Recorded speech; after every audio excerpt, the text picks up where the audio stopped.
Мөп-мөлдір көздің қарасы. Тараз қаласындағы 4 күнге созылған сапарым титықтатқанмен кәдімгідей шаршап қалған екенмін. Пойызға кірген бетте жеңіл киімдерімді ауыстырып, өзіме тиесілі орныма жата кеттім. Төсегімнің үстіңгі қапатта болғаны мұндай жақсы болар ма? Ешкім мазамды алған да жоқ. Ұялы телефонды да шұқыламай, кітапқа да қарамай бірден ұйқыға бас қойдым. 4 күнгі шабылыстың шаршауын басып, 4 түнгі шала ұйқының есесін қайтармақпын. Ертеңгі істейтін шаруаларымды жоспарлап, ұйықтап кеткен екенмін.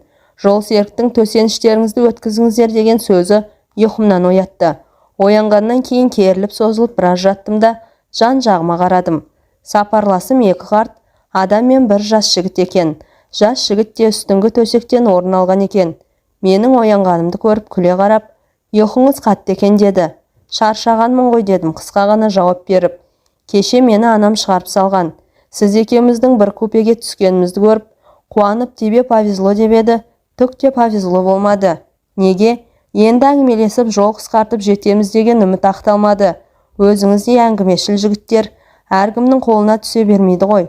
Бір тыңдайыншы деп едім, тырайып жатып алдыңыз.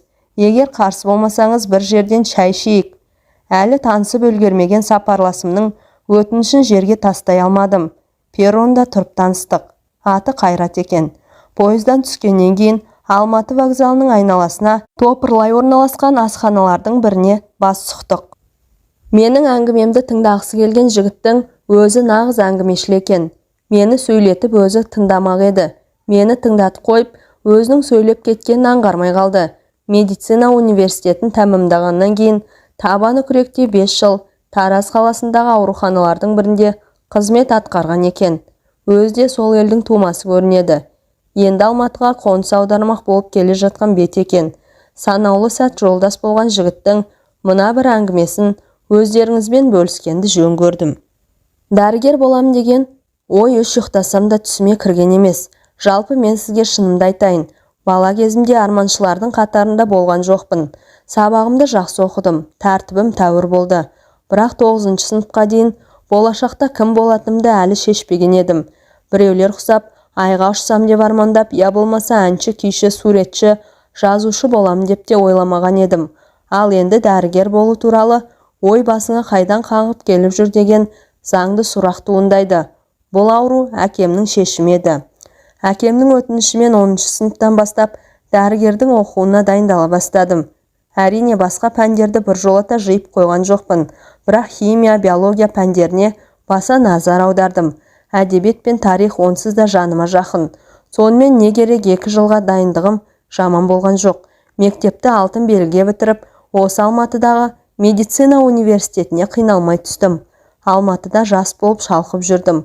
Ойнадым, күлдім, дәурен кештім дей алмаймын. Біріншіден өзімде бұйығыла өскен адаммын. Екіншіден біздің факультетте еркек кіндіктен гөрі төмен етектілер көп. Ең негізгісі біздің мамандық сандалбай жүрістер мен басы артық істерге мойын бұрғызбайды. Өнер академиясындағылар және мұғалімдіктің жаңа басқада мамандықтың оқулықтарына еркіндік, кеңдік деген жарасатын шығар. Ал біздің мамандық ондайды көтермейді. Өйткені адам тағдыры ойыншық емес. Қыз қуған, қызық қуған, серілік құрған жігіттер үшін жастық шақ дегенің аққан су соққан желдей шығар. Біз үшін мысық табандап жылжитын қысқы жазғы демалыстарының бәрін ата-анамның жанында сүйікті Таразымда өткізетінмін. Қалған уақытта Алматыда оқуымды оқыдым. Әупірімдеп 7 жылымды өткізіп, туған қалама тарттым. Сол жерде облыстық ауруханаға дәрігер болып жұмысқа тұрдым. Дәл сол кезде ауру әкемнің арманы орындалды. Сүйенші болдым. Жұмысымда ауруларды, үйімде әкемді емдедім. Біздің жұмысымыз оңай емес. Қарапайым жұрт қиын екенін біледі.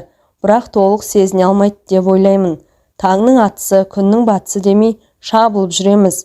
Кейде осы дәрігер деген сөз, әбігер деген сөз бекер ұйқаспайды деп ойлап қаламын. Шын мәнінде біздің қызметіміз нағыз әбігерлік қызмет. Кейбір емделушілердің анализінің қорытындысын көргенде қанша өмірінің қалғанын біліп тұрасың. Бірақ күніңіз біткен екен дей алмайсың. Қолынан келгеніңше күресесің. Өйткені үмітсіз шайтан дейді. Біз шайтан емеспіз. Бірақ бәріне кәсіби тұрғыда қарауға тиіспіз. Мен шын мәнінде нақты істі жақсы көремін. Кез келген мәселеге тура қарау керек. Көп сөйлеп кеттім бе? Айып етпеңіз, тамақтан алып отырыңыз. Адамның денсаулығың жақсы болмағаны осы дұрыс тамақтануға байланысты. Рас, жұрттар бізді еттері өліп кеткен деп кінәлайды. Қалай етің үйренбесін, тәулік бойы көретінің осы. Олар бірақ адам үшін жандары ауырады. Ал біздің миымызда бір сәтте ондайлардың 30 тұрады. Әркім үшін өзінің жаны, я болмаса жетелеп келген туысының жаны аяулы. Ал біз үшін бәрі бірдей. Біреуінен біреуін алалай алмаймыз. Еттері өліп кеткен дегеннен шығады. Біздің етімізді университетте жүргенде-ақ өлтіріп тастайды. Жоғары курста жүрегімізде бізді 3 жігітті моргке жіберді. Рас, бақа союдан басталған тәжірибеміз моргтегі сабақтармен әлдеқашан жалғасқан. Кірген бетте қолқаңды қабатын жағымсыз иіске де үйренісіп кеткенбіз. Бірақ бұл жолы барысымыздың жөні мүлде бөлек еді. Қайтыс болған адамның сүйегінен етін ажыратып қаңқасын алуымыз керек болды. Курстық жұмыстардан құтылатындықтан, екіншіден тәжірибе болсын деп келісуін келісіп алғанымен, жемге келгенде жүрексіндім. Біз соятын адам іздеу сұрауы жоқ, көп бомждардың бірі болса керек. Бұдан бұрын кіріп көрген, бұндай істің дәмін татқан 2 жігіт алғашқы күнгі шаруаларды өздері атқарды. Біз екінші күні кірдік. Суға бір қайнатып алған әлгі мүрдені етінен аршуға кірісіп кеттік. Міне, мен сол кезде арақ деген пәлекетті алғаш рет ұрттадым. Әрине, тәжірибелі аға студенттердің ақылмен. Басында өзімді жағымсыз сезінетінім рас.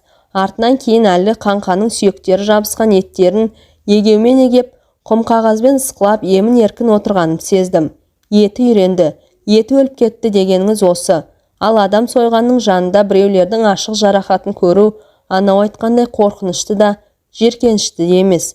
Өзіміздің таңдап алған жолымыз болғаннан кейін бәріне көнуге тура келеді.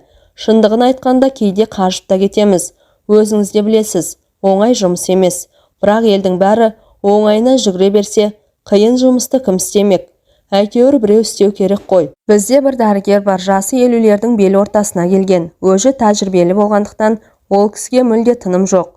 Жұртта жүрексінетін ауыр оталарға да сол кісі кіреді. Кезекшіліктен тыс уақытта маза бермейді. Демалып жатқан жерінен шақырып алады. Әрине, үйінде демалып жатқан, я болмаса қонақта отырған адамның мынадан тартып алуы мүмкін. Сондай сәттерде шұғыл шақырғанда өзі рөлге отырып, алып ұшып жетеді. Оны қаладағы жол полициясының қызметкерлері танып алған, кешіріммен қарайды. Әрине, дәрігерлерге арналған жеке заң жоқ, бірақ жазылмаған заң деген болады ғой. Бірде шұғыл жасалу керек ауыр отаға шақырғанда, қонақта отырған жерінен тура тартқан ғой. Жолда полицейлердің бірі тоқтатып, жауапқа тартып жолын кессе керек, ол артықы де дұрыс. Сонда жаңа көкеміз қайткен дейсіз ғой. Көлікті құжаттарымен қосып тастап, әрі қарай таксимен кеткен. Артынан жеткен полицейлер жаңа көкеміздің жағдайымен танысқаннан кейін кешірімін беріпті. Кейде жұрттар дәрігерлер туралы жаман ойлап жатады. Ақша бермесе қарамайды деп. Сіз мен айтып отырған дәрігерді өзіңіз барып көріңіз. Біреуден бір тиын сұрап, емеурін танытпақ түгілі, шын ризашылықпен ұсынған рахметіңізді де алмайды. Бірде бір шіріген байдың баласын ажалдан арашалап қалды. Байекең өмірінің жалғасы жиған дүние малының мұрагері саналатын ұлының тірі қалғанына қуанып, алтын қолды дәрігеріміздің мазасын әбден кетірген. Қомақты қаржыны ал деген, жұмыстан тыс уақытта жолынан күтіп алып та ұсынған. Сонда біздің ағай мешіт пен балалар үйін нұсқаған. Қанша бергін келсе де сонда апарып бер деген. Ал өзіне бір бөтелке коньяк қана алдырған. Кейде сол кісінің кабинетіне кіріп барамыз ғой. Сол кездердің бәрінде мұңға батып терең ойдың құшағында отырады. Не ойлайды екен деймін. Ағамызды сонша мақтап отырмын ғой. Бірақ статистика бойынша ол кісі жасаған оталар басқалармен салыстырғанда көп жағдайда сәтсіз аяқталады. Онда несіне мақтап отырсың дерсіз? Заңды сұрақ. Оның себебі мынада. Әріптестеріміздің көбісі үмітсіз оталардан бастарын ала қашады. Жеңіл желпі нәтижесі тауыр болатын оталарды жасап, рахметке бөленіп жүре береді. Ал біздің ағай өзге дәрігерлер бас тартқан, жасаған күнде де жеміс бере қоймайтын оталарға барады. Барынша күреседі. Шын мәніндегі дәрігер. Біз сол кісіден үлгі алып келе жатқан жастармыз. Әрине, арамызда сұғанақтар да жоқ емес. Енді өзіме келейін. Бір күні жұмыстан шықсам деген ой келді. Таңдап алған мамандығыма қанша адалмын дегенмен де, мен де шаршадым, қаждым. Әрине, жас басымызбен қаждым, шаршадым деген жараспайтын қылық. Дүниені тындырып тастағандықтан емес, жағымсыз тірліктен шаршадым. Күнде болмағанмен кейде күнара, кейде аптасына бір рет болса да, көз алдыңда адамдар өмірмен қош айтысып жатады. Тура келген ажалға дәрмен бар ма? Аурулар қолымызда аттанып жатады. Соның бәрін көру жүрекке ауыр, жүйкеге де салмақ. Шыдап жүре бердім. Ал бір күні шыдамым таусылды. Менің төзімімді тауысқан мына оқиға болды. Біздің ауруханамызға бір күні Әсем деген бір қыз түсті. Білесіз бе, жап-жас, өз сондай әдемі, бір міні жоқ. Көрген адамның бәрі ғашық боларлық қыз. Атына заты, ақылына көркі сай.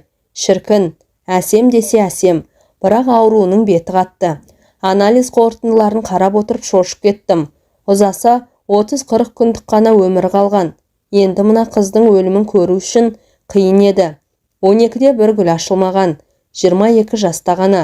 80-дегі 90-дағы адамдардың мейлі, 40-50-дегі азаматтардың өлімі өлім екен-ау. Ал мынау сұмдық енді. Қалай? Неге? Не үшін? Миым жетер емес. Мұхаммед пайғамбарымыздың менің үмбеттерімнің көпшілігі тілі мен көзден қайтыс болады. Бірақ адамдар олай ойламайды деген екен. Мына қызға шын мәнінде көз бен тіл қатар тиген-ау. Мынау қызда жас сәби сын деді. Тіл мен көз дегеніңіз жас ауру түгілі сұлу атты да жығып түседі ғой. Әрине, аурудың пайда болуына тіл мен көз әсер еткен шығар-ау. Тілдің, тілі мен көздің сұғынан сақтану да оңай шаруа емес-ау. Бағана айтқан сөзіме енді өзім қарсы шығып отырғандай болармын. Мен де тәуіптеніп кеткендеймін бе? Рас, мен қазақты ортада тәрбиеленген, ата көрген, әже көрген адаммын. Тіл мен көз туралы айтып отырғанымда сондықтан. Әрине, бұл қыздың медицина тілінде атауы бар, нақты ауруы бар. Қыз шын мәнінде аса сұлу еді. Жоғарыда айтқанымдай, мен жастық шақтың, жігіттік кезеңнің қызығын көрген адам емеспін. Біреуге ғашық болып, біреуде жақсы көрген кезім де болған сияқты. Енді әрине айналамыздағы қыз келіншектермен бірде-екі әзілдесіп, қалжыңдасып, тіпті әңгімелескенде боламын. Бірақ бір адамға ойым кетіп, емешегім үзіліп, көрмесем тұра алмастай сағынған кезім әй жоқ екен. Сондайда өзімді жүрексіз, сезімсіз, мейірімсіз біреу шығармын деп те ойлаймын. Әбден сүрленгенше бойдақ болып жүргенімнің де себебі сол шығар. Осы жүрісіме қарап әріптестерім маған өтей бойдақ деп ат қойған. Жарайды дедім. Өмірді босқа өткізбей, еліме өтей бойдақша қызмет ете алсам, арман не? Бауырына басып жар сүйіп, ұрпақ өрбітетіндер менсіз де кенде емес. Өтей бойдақ атанған байқұс басым 30-ға жақындаған тұсымда мына қызды көрдім. Көрген бетте жыл ұшырады. Бұрынғы танысымды, я болмаса туысымды, тіпті сонау бала күндерде бір сыныпта оқыған құрбымды көргендеймін. Бірақ кезіктірмеген адам екені көрініп тұр. Қолымдағы құжаттарын да қарап шықтым. Ешқашан жолымыз түйіспеген сияқты. Сонда қалай болғаны? Артынан ойлана келе қарасам, бұл қыздың бейнесі бұған дейін менің қиялымда өмір сүріп келген екен. Болашақ жарым мен ғашық болатын қыз осындай болу керек деп қиялыма жасап алып, осыншама жылдар бойы асыл бейнесін әлпештеп келген адам болып тұр ғой.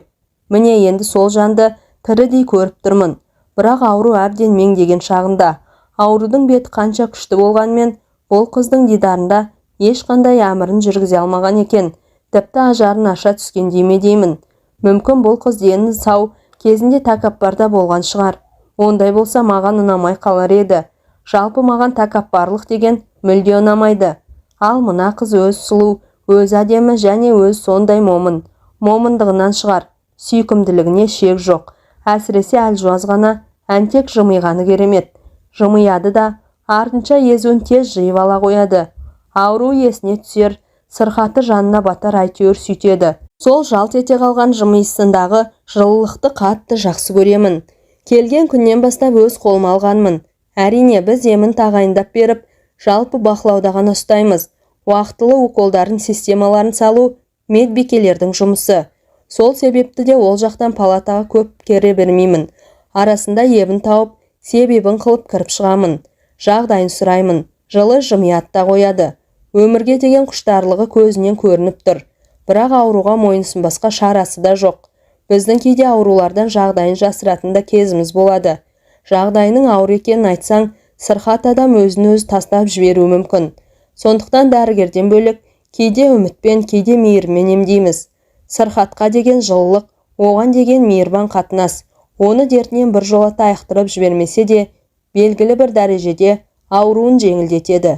Бір сөзбен айтқанда, дәрігердің сырқатқа деген жанашыр қатынасы оған антибиотик болмауы мүмкін, бірақ обезболивающий болады. Біз көп жағдайда осындай емді қолданамыз. Қыздың әкесі де, анасы да жақсы адамдар екен. Әсіресе әкесі күндіз-түні аурухананың айналасында жүреді. Кейде осынау ауыртпалықты өзінен көріп, Аллаға қай қылығым жақпады екен, бұл Құдайға не істеп қойдым дейді. Олай демеңіз, мұның барлығы да Алланың жіберген сынағы. Түсінесіз бе? Жазасы емес, сынағы деп қабылдаңыз деймін. Құдай өзі кешірсін. Бұл аурудың жағдайын сырқаттардың өзінен ғана емес, кейде олардың жақындарынан да жасырамыз. Өйткені жағдайы жақсы деп жұбатқандай болсаң, аурудың отасы сәтсіз өтсе, сен жақсы деп айтқансың. Енді неге бұлай болды демек? Сен дұрыс жасамадың дейді. Сол себепті де 2-3 жауап беріп үйренгенбіз. Бірақ қыздың әкесінен еш нәрсені жасырмадым. Ненің қалай болғанын, алдағы уақытта қалай болуы мүмкін екенін тұтас айттым. Әрине 40 жыл қырғын болса да, ажалдының өлетінін, ажалсыздың қалатынын да ескерттім. Әйтпесе небір байлар бар емес пе? Германия, Кореяны шарлап, ем қонбай ақыры тура келген ажалдан жалтара алмай бұл дүниемен қош айтысып жататын. Сол себепті қонатын ем кез келген жерде қонады. Ем қонбайын десе, әлемді алты айналып келсең де ажалыңды табасың. Әсемнің ауруханаға түскеніне бір аптадай уақыт болғанда, мен оған үйренісіп, ол да маған үйреніп қалды. Бір түрлі бауыр басып бара жатқанымды сездім. Арамыздағы қатынас сырттай қарағанда дәрігер мен науқастың арасындағы кәдімгі қатынас сияқты. Бірақ арада бір нәзік қылдай көзге көрінбес тылсым байланыстың пайда болғанын сездім. Оның да жүзінен сондай бір нәзік сезімді байқағандай болдым. Әкем мен анамның үйлен деп мазалауы деп бара жатқаннан кейін көрші тұратын бір қызбен байланыс жасай бастағанмын. Бірақ қарым қатынасымызды тереңдетпей, қазірше жай таныс, сыйлас, дос ретінде ғана жалғап келе жатқанбыз. Ол қыз жалпы адам ретінде ұнайтын, балаларыңа атана, атаныңа келін болатын ақ қыз. Бірақ аңсап жетіп, сағынысып кезікпейтінбіз. Ерінбеген күні барып қыдырыстап қайтып, ерінген күні жата беретінмін. Кейде дәл мынандай қарым қатынаспен ерлі зайыпты өміріміз қалай болар екен деп күдіктенетінмін. Артынша елдің барлығы бірін-бірін сүйіп қосылып жатқан жоқ шығар. Мынау бақыттылардың көбісі осылай ақылмен, байыппен үйленгендер ғой деп өзімді өзім жұбатып алатынмын. Не де болса үйленейін. Болашақта балаларымыз болады. Солардың қызығақ бақыт етер етін деймін. Енді міне, Әсемді көргелі ол ойымнан да айнып бара жатқандаймын. Бірақ Әсемнің алдағы өмірін жобай алғанмен өткен өмірінен хабарсыз едім. Мынандай қыздың сөз байласқан адамы да бар шығар-ау. Бірақ сол сөз байласқан адам болса, неге осыған дейін бірде-бір рет халін сұрап келмеді? Мүмкін алыста шет елде жүрген болар. Не де болса уақыт көрсетер деген ойға келдім. Ең бастысы, осынау әдемі күндердің әр сәтін қалт жібермеуім керек деп шештім. Үйден гөрі жұмыста көбірек болуға тырысатынмын. Болашақ жарым болып қалуы да мүмкін-ау деген көрші қызбен байланысым сиреп кетті. Жұмыс көп, уақытты қыз деп ескерттім де, сол бойы кездесуді сұйылтып жібердім. Жә, мені қойшы, өз ойымды айттым. Ол қыздың не ойы бар екен? Ол да мен құсап, дені дұрыс біреу болса, бопты деп жүрмекен. Сағынбаса, іздемесе, аңсамаса, қызғанбаса, болашақта қандай отбасын құрмақпыз? Махаббатсыз, махаббатты бұлай қойғанда кішкентай сезімсіз, әншейін құрметтен туған бала қандай болады? Менің осы күндерде келмегеніме көнген қыз мүлде жоғалып кетсем деп іздемейтін сияқты. Менің де жаным бүтін, арым таза. Бірер уақыт бірге жүргеніміз, әңгімелескеніміз болмаса, қойнына қол салған кезім жоқ екен. Тіпті бір рет сүйіспегенде екенбіз. Тонымыз дұрыс болды ма деймін. Әйтпесе мынандай жағдайда не істер едім? Жә, бастапқыда бас қатырғаным болмаса, кейін келе ол жайлы ойлады, мүлде қойдым. Бар есіл-дертім Әсемде болды. Күнделікті жағдайды назарда ұстап отырғандықтан, маған Әсемнің бетінің бері қарап келе жатқаны белгілі болды. Бірақ құлан таза айғады, шауып кетеді деу қиын. Бірақ үміт те жоқ емес еді. Сол бір нәзік үміттің шоғын үрлей түскім келді. Жеке шаруалармен жұмыстан қалуыма тура келді. Алыста тұратын ағайындарымызға әкемді апару керек болғандықтан 3 күндік сапарға шыққанмын. Сол 3 күн мен үшін 3 айдай болды. Өтірік айтпай-ақ қояйын, бірақ кәдімгідей елегіздім. Халі қалай, жағдайы қалай, көңіл күйші деген сұрақтар мазамды алды. Кезекші дәрігерден жағдайын білейін деп неше оқталдым да өзімді сабырға шақырдым. Мазамды қашырған 3 күнді өткізіп, 4-ші күн дегенде таңғы 6-да жұмысқа келдім. Кезекшілікті өткізіп алмастан 5 минуттық жиналысқа дейін ауруларды аралап шығайын дедім. Көпше түрде ялғанымнан айтып тұрмын. Әйтпесе кімнің жағдайын білуге асығып тұрғанымды өзіңіз де біліп тұрған боларсыз. Ол жатқан палатаға кіріп келген бетте қалшиып тұрып қалдым. Оның төсегінде басқа адам жатыр. Аурулардың историясын қарап үлгермеген мен байқұстың тұла бойым қалшылдап кетті. Қалайша кері бұрылдым да ұзын коридорға шығып, медбикелер отыратын бөлмеге қарай жүрдім. Сол жерден историяны қарамақпын. Алдымнан қарсы шыққан медбикеден «Әсем Ермен қайда?» деп сұрадым. Ол қызды 4-ші палатаға ауыстырған деді. Кері айналдым да 4-ші палатаға бардым. Барсам ояу жатыр екен. Кірген бетте жанында тұрған үстелге отырып, халін сұрадым. Жылы жымиып, қалыпты деді. Артынша сәл үнсіз жатты да, сіз қайда жоғалып кеттіңіз деді. Міне, осы сөз ғой, осы сөз. Менің естігім келгені осы сөз еді. Сені біреудің біреу болғанды да қыз баласының іздеуі, күтуі, керек етуі қандай ғажап. Әйтпесе бір бөлімде жатқанда 30-40 аурудың қайсы бірі сені іздеп, сені күтіп жатыр дейсің. Демек, кеудемді қуаныш кернеп, өз ойымнан өзім болып, үнсіз отырып қалсам керек. Ол сұрағына жауап күтпестен әңгімені қайта жалғады.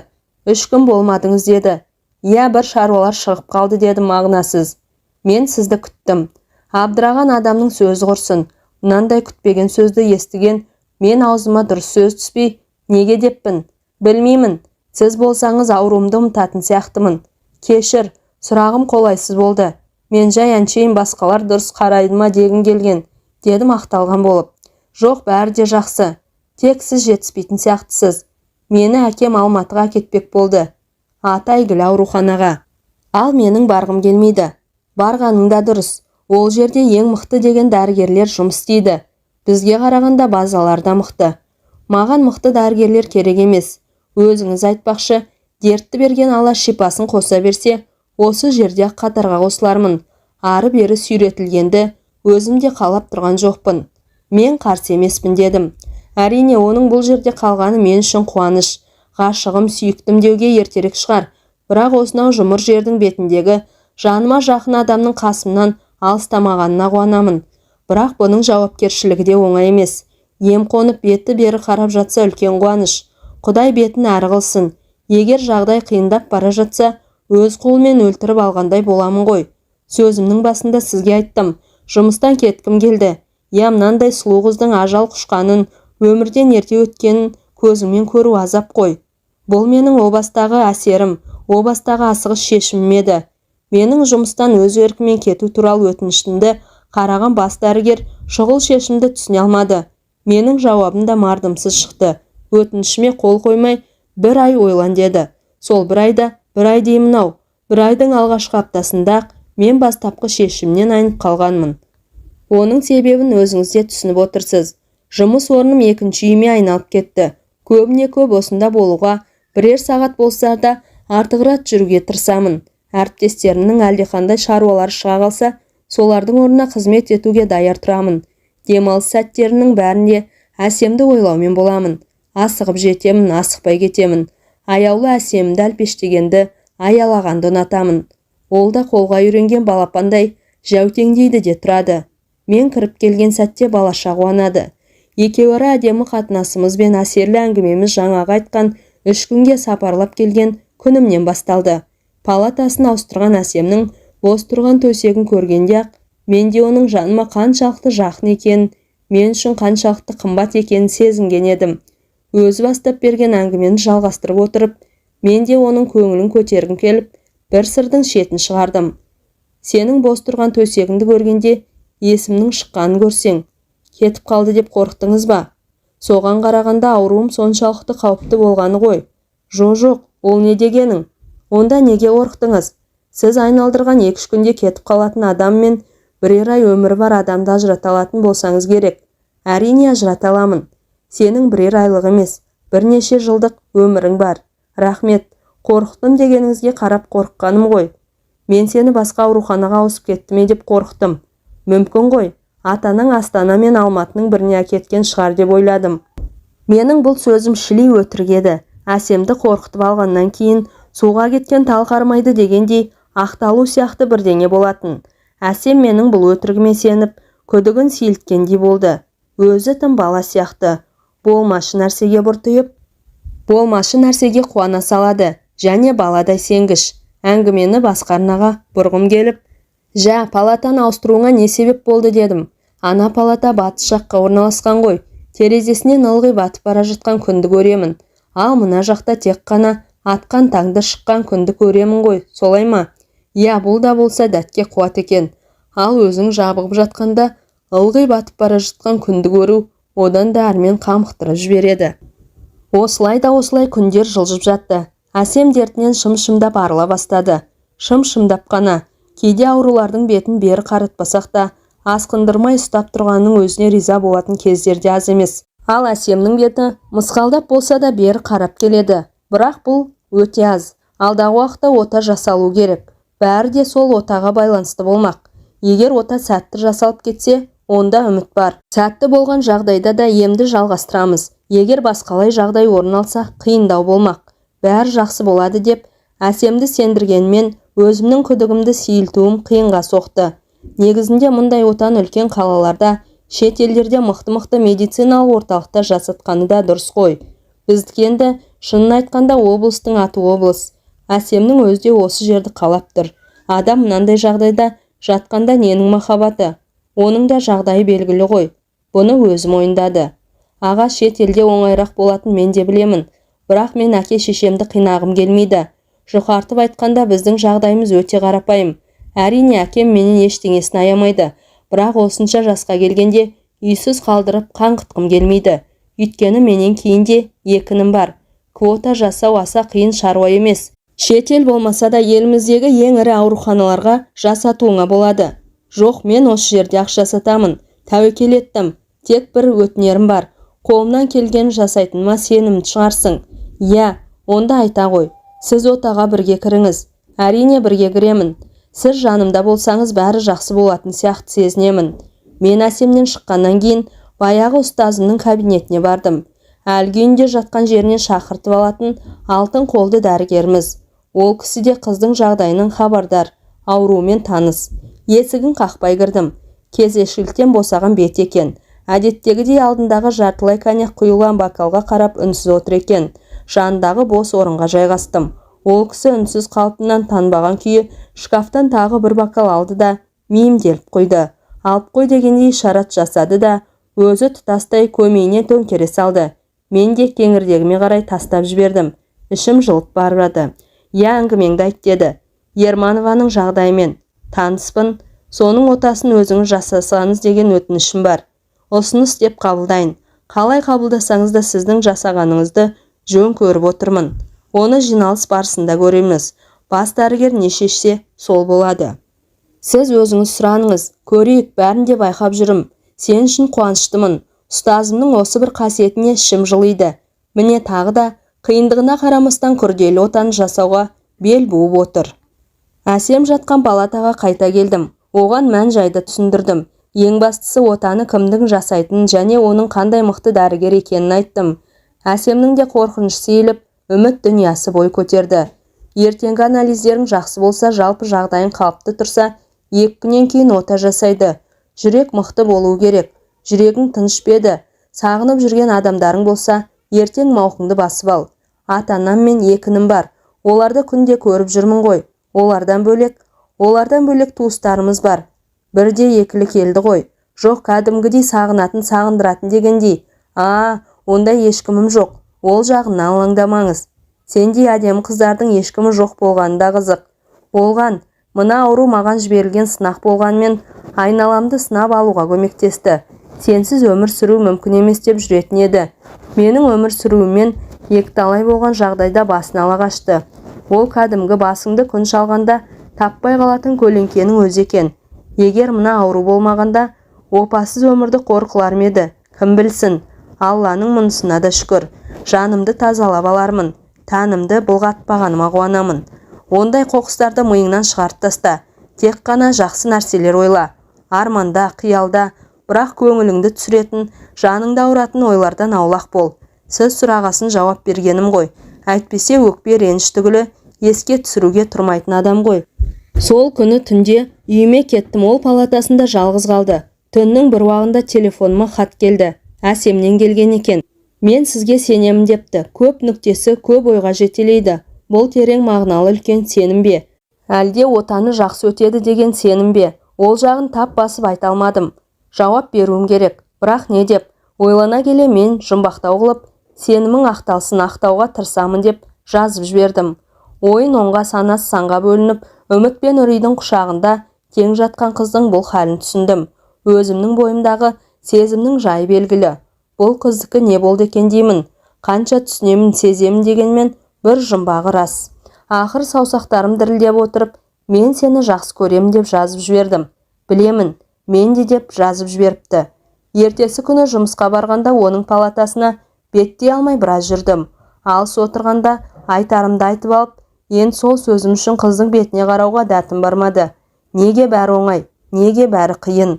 Ақыры бойымдағы бар күшімді жинап, демімді ішіме алып кірдім. Көздері күлімдеп жатыр екен. Қалай, мықтысың ба дедім.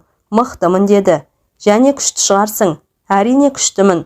Жақсы. Енді осы мықты һәм күшті қалпыңда сәл шыдап берсең болды. Сіз жанымда болсаңыз болды. Осы 2 күн тезірек өтіп кетсе екен. Мен тағы секем алып қалдым. Адамдар қызықпыз. Bir нәрсеге асықсақ сол күнге қолымыз жеткенге дейінгі уақыттың бәрін зая қылғымыз келеді. Құдай бетін аулақ қылсын. Әсемнің отасы сәтсіз аяқталды делік. Не болады? Мұндай жағдайда 2 күн дегеніңіз сұмдық қой. Сұмдық емес пе, я? Өмір дегенің бір күндік сәуле. Түптің түбінде тамшыдай ғана нұрына зарықтырады. Ал біз кейде осы өмірді өтпейтіндей көреміз. Мен осынау 2 күнді, оның 1 күн өтіп кетті. Әсемге жақсылап өткізер едім. Ең жақын адамдармен бірге болсын. Ата-анасының, інілерінің палатасына кіруге рұқсат бердім. Әрине ота жасалғандардың алдында науқасты шаршатуға, оның палатасына артық микробтармен бұлғауға болмайды. Бірақ 1 сағатқа кірсін, бірге болсын дедім. Сағатқа қарап едім, таңғы 4 екен. Ең құрмағанда 2 сағат ұйықтап алуым керек. Ары бер аунап өзімді өзім зорлағандай қылып 1,5 сағат ұйықтаппын. Бірақ ұйқым сергек еді. Жуынып шайынып алдым да жұмысқа шықтым. Жұмысқа келсем әріптестерім күндегідей қарбаласпен шапқылап жүр екен. Бұлар үшін кезекті оталардың бірі. Әлгі ел айтпақшы, еттері өліп кеткен. Ал менің уайымым зор еді. Әсемнің палатасына кірдім. Ол қуана қарсы алды. Ұйқыңыз қанды ма? Қанғандай болды. Мен 2 сағат ұйықтадым. 4 пен 6-ның ортасында. Мен де тура сол уақытта ұйықтадым. Сіз жанымда боласыз ғой? Әрине боламын. Мен наркоздан естен танып жатқанда тайып тұрмаңыз. Мен сізге арқа сүйеймін ғой. Боламын, әрине боламын. Сізге сенемін. Осы бір сөз ғой. Менің жаныма нұр, ойыма күш беретін. Қалай риза болмайын? Алланың мұнысына да шүкір. Bir адамның сені жақын тұтып, сенгені қандай ғажап. Сенің ол адамға қорған болғаның, оған пана болғаның адам айтып жеткізе алмайтын керемет. Мен онтаны жасайтын ұстазыма қарай құстай ұштым. Ол жалпы жағдайды талқылайтын 5 минуттық жиналысымызға шығып келе жатыр екен. Менің не үшін келгенім сезді. Бойыма күш бергісі келді ғой деймін. Қорықпа, сәтті болуға тиіс деді. Жиналыстан шыққаннан кейін 1 сағат өткенде Әсемді операция блокқа, яғни ота жасайтын бөлімге апарды. Уколды жарықтырып, анестезиолог жұмысын бастап кеткен. Уколды саларда Әсем мені ымдап шақырды. Жанына жақындап едім. Еңкейіңізші дегендей ишарат білдірді. Еңкейіп едім. Жастығымның астында хат тұр. Егер мен оянбай қалсам оқыңыз. Өтініш, оянбай қалсам ғана оқыңызшы. Әйтпесе ұяламын деді. Басымды изеп келісімді бердім. Ары қарай қауіпті де қиын жұмыстың дайындығы басталып кетті. Менің тынысым тарылып бара жатқандай болды. Бұл отаға бақылаушы ретінде ғана қатыспақпын. Негізі тағайындалған дәрігерлер әрқайсының өз жұмысы бар. Негізгі адам менің ұстазым. Сол ұстазым маған қарап, сенің қатыспағаның дұрыс деді. Жем-жемге келгенде неге бұлай деді. Мен қарсылық білдірдім. Әсем үшін бұның керек екенін, мен үшін қаншалықты маңызды екенін айттым. Ол кісі көрмегенің дұрыс, сыртта, есіктің түбінде отыр деді. Ұстазым да көреген адам. Ол не айтса, біліп айтады. Bir білгені бар шығар. Бірақ Әсемнің сізге сенемін деген сенімі ше. Жарайды, алысқа кетпеймін ғой. Тілеуін тілеп отырармын деп, Ота жасалатын бөлменің есігінің алдындағы орындыққа отыра кеттім. Құр отырмай, Құдайдан тілеуін тілеп отырармын дедім. Аппағым ақ қызым аман болса екен дедім. Қалай өзіме меншіктеп алғанымды да білмеймін. Сізге айтпаған екенмін ғой. Мен Әсеммен байланысқан уақыттарда оған деген сезімім бой көтерген күндерде романтикке айналып бара жатқандай болдым. Мен Әсемнің палатасында қиял мен мұңға беріліп отырғанда біраз уақыт өтіп кеткен екен. Медбикелердің бірі келіп отаның аяқталғанын айтты. Мен бірден ұстаздың кабинетіне жүгірдім. Кіріп барсам әдеттегідей тершіген маңдайын қос қолмен таянып үнсіз отыр екен. Мен кірген бетте есікті іштен ілдегендей белгі берді. Мен ілдім. Ол кісі суырмасынан коньяк алды да қырлы стаканға жартылай қылып құйып тартып жіберді. Мен болсам жауап күтіп дегбірім қашып тұр. Қалай болды дегендей жүзіне жәутеңдеп қарадым. Қолдан келген бәрін жасадық деді. Менің жанарыма жас толып бара жатты. Өйткені мұндай жауап сәтсіз аяқталған жағдайда ғана айтылады. Өзіңіз де кинолардан талай көрген шығарсыз. Теңселіп бара жатқанымды білдім. Өзімді ұстай алмай орындыққа отыра кеттім. Ұстаз үстел үстіндегі графиннен су құйды да алдыма қойып, көретін жарығы бар екен деді. Мен жан шақырғандай болып, терең күрсініп, стакандағы суды кеңірдегіме төңкере салдым. Ұстазым әңгімесін қайта жалғады. Бірақ өмір бақи күтімде болу керек. Бұл бір. Екіншіден бұл қызға ана болу бақыты бұйырмайды. Мейлі, жаны олжа ғой дедім. Ол оянғаннан кейін реанимацияға кірдім. Тәуліктің қай мезгілі екенін ажыратып болмайтын қара сұр бөлмедегі төргі төсекте менің Әсемім жатыр екен. Сол баяғы сұп-сұлу Әсемім. Мені көрген бетте жымиған болды. Бірақ әбден әлсіреп қалған екен. Төсегінің жанына орындықты жақындатып қойып отыра кеттім. Төсектің бергі жағында сұлық жатқан қолын алып, сыртынан ақырын ғана өптім. Қиындықтың бәрі артта қалды дедім. Ол тағы да сізге сенемін ғой, сендім ғой деп сыбырлап қана. Ал саған қазірше тынығу керек. Бұл жерде көп отыруға болмайды деп бетінен сүйдім де сыртқа шықтым. Сыртқа шыққан бетте Әсемнің ата-анасына жолықтым. Мән жайды қысқаша баяндадым. Олардың қуанышында шек болмады. Бірақ ана бақыты бұйырмайтынын естігенде сәл мұңайып қалғандай болды. Олар да тірі қалғанына шүкір деді. Әрине мынандай жағдайда жанның амандығы үлкен олжа. Жер басып жүрудің, жарық күннің сәулесін көруде бақыт емес пе? Ана бақыты бұйырмаса жар бақыты бұйырар. Күндердің бір күнінде Әсем ауруханадан шықты. Бірақ аурухананың іші босап қалғандай болды. Бұрын жұмысқа асығып келуші едім, қазір олай емес. Әсем жатқан 9-шы палатадан сән кеткендей еді. Әрине жағдайын білу мақсатында жиі-жиі телефон соғып тұрдым. Бірақ телефон арқылы сағынышты басу мүмкін бе? Ол аптасына бір рет келіп тұруы керек болатын. Мен бір аптаға шыдамадым. 4 күн өтер-өтпестен мекен жайын жазып алып тартып отырдым. Әкесі тыныш жерде таза ауада тынысқын деп Жуалы ауданындағы атасы мен әжесінің үйіне әкеткен еді. Жуалы дегеніңіз Таразға тиіп-ақ тұр. 60 шақырымды жарым сағаттан аса уақытқа артқа тастап үйлеріне кіріп бардым. Әдеттегідей жылы жымиып қуана қарсы алды. Ол да сағынып қалған екен. Біраз әңгімелесіп отырдық. Әлеуметтік желілерден біржолата бас тарттым. Өйткені адамды құлазытатыннан басқа еш пайдасы жоқ. Жұрттың бәрі жарқырап бақытты болып жүрген сияқты. Екеуміз шай ішіп болғаннан кейін менің жалдап келген көлігіммен әйгілі Әулиебастау бұлағына бардық. Бұл бұлақ жайлы аңыз көп еді. Бұлақ басында біраз сейілдегеннен кейін қайтадан Жуалға шықтық. Біз үйге келгенде Әсемнің атасы мен әжесі ет асып қойған екен.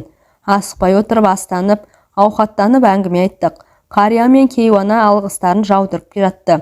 Бұл алғыстың барлығы маған емес, ұстазыма айтылу керек екенін айттым. Ол кісілер сәлемдемеміз жеткіз, келер жол өзі келсін, қонағымыз болсын деп тапсырды. Кеш қарайған шақта мен көлікке отырып, Таразға қарай аттанып кеттім. Әсеммен қимай қоштастым.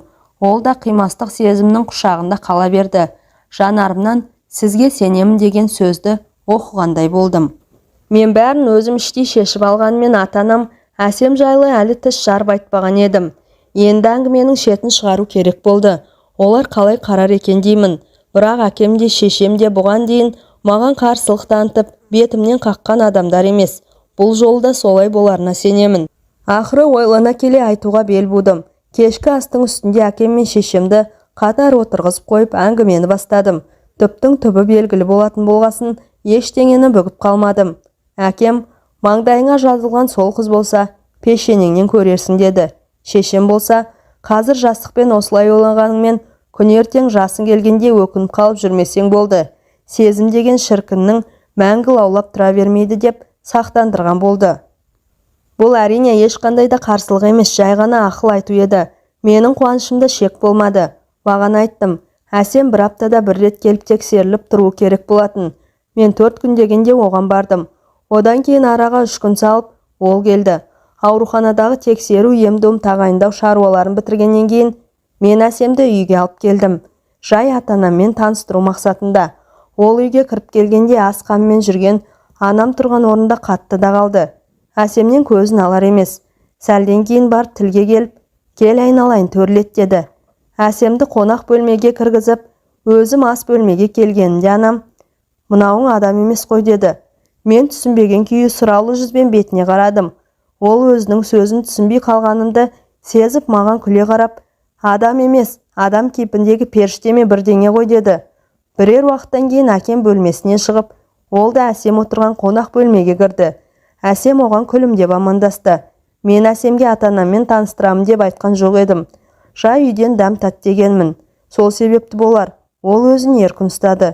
Жақсы жағынан көрінейін деп жасандылыққа салынбады. Дастархан басында әкем мен анам Әсемді әңгімеге тартты. Әсем еркін әңгімелесті. Болашақ келіндері ата-анамның көңілдерінен шыққан сияқты. Міне аға, ініңіздің тағдыр талай осындай. Әсем екеуміздің махаббатымыздай махаббат өзгелерде де бар шығар. Бірақ біздікі дәлелденген махаббат. Сіздің әңгімеңізді тыңдаймын деп өзімнің тарихымды баяндап кеткенім қалай болды? Күнде кешкіріп қалыпты ғой. Тұрсақ тұрайық. Айтпақшы, өзіңіздің қанша балаңыз бар? Жолай кезіккен жолдасымның өмірі осылай өрбіген екен. Ол жігітті сөзі бар дегеннен гөрі сыршыл дегеніміз жөн шығар. Өзі аңқылдап қалған бала екен. Дастархан басындағы жарты күндік отырысымыз бізді бір-бірімізге бауыр бастырып жіберді. Қоштасып керіп бара жатқанымызда жұрттар бұндай оқыған ойдан құрап қиялдарын сауып отырып жазады ғой. Ал сізге мен дайын материал бердім. Бірақ жазамын десеңіздер сіздерде бұндай сюжеттер көп шығар. Дегенмен жазғыңыз келіп жатса қарсы емеспін деді. Мәселе сюжетте емес, сенің адамдығың, адалдығың үшін жазуға болады деп ойлаймын. Бұлайынша банальный сюжет дейсіз ғой. Жоқ, олай деуге келмес. Жарайды, сау болыңыз, танысқаныма қуаныштымын. Көріскенше, жазып жатсам хабарласамын. Сізге сенемін. Бойымда сенімі бар адамды құрметтеймін. Сол сәтте менің есімде Жарасқанның өлеңі ойыма оралды. Нұр ішкен алтын зерлі күн кекседен адамға сенбегенде кімге сенем? Бар шығар арасында бақталасым, бірақ та ешбірмен күндесемен. Осындай адамдар барда сенім жоғалмайды, үміт үзілмейді. Әңгіменің соңы.